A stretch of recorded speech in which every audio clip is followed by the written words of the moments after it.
മധ്യപ്രദേശിലെ സത്നയിൽ സർക്കാർ ആശുപത്രിയുടെ അനാസ്ഥയെ തുടർന്ന് 6 കുട്ടികൾക്ക് HIV സ്ഥിരീകരിച്ച സംഭവം രാജ്യത്തെ ആരോഗ്യ വകുപ്പിനെ ഞെട്ടിച്ചിരിക്കുകയാണ്.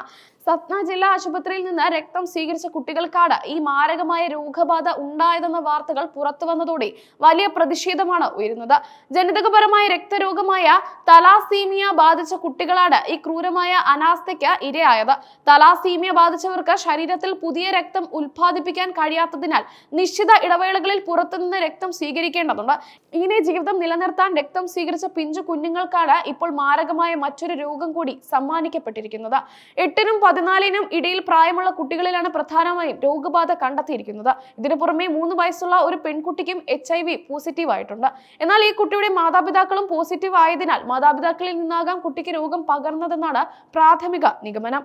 ഏകദേശം 4 മാസം മുമ്പ് ആശുപത്രിയിൽ നിന്ന് രക്തം സ്വീകരിച്ചപ്പോഴാണ് അണുബാധ ഉണ്ടായതെന്നാണ് കണക്കാക്കപ്പെടുന്നത്. അന്ന് നടത്തിയ പരിശോധനയിൽ കുട്ടികളെല്ലാം നെഗറ്റീവ് ആയിരുന്നു.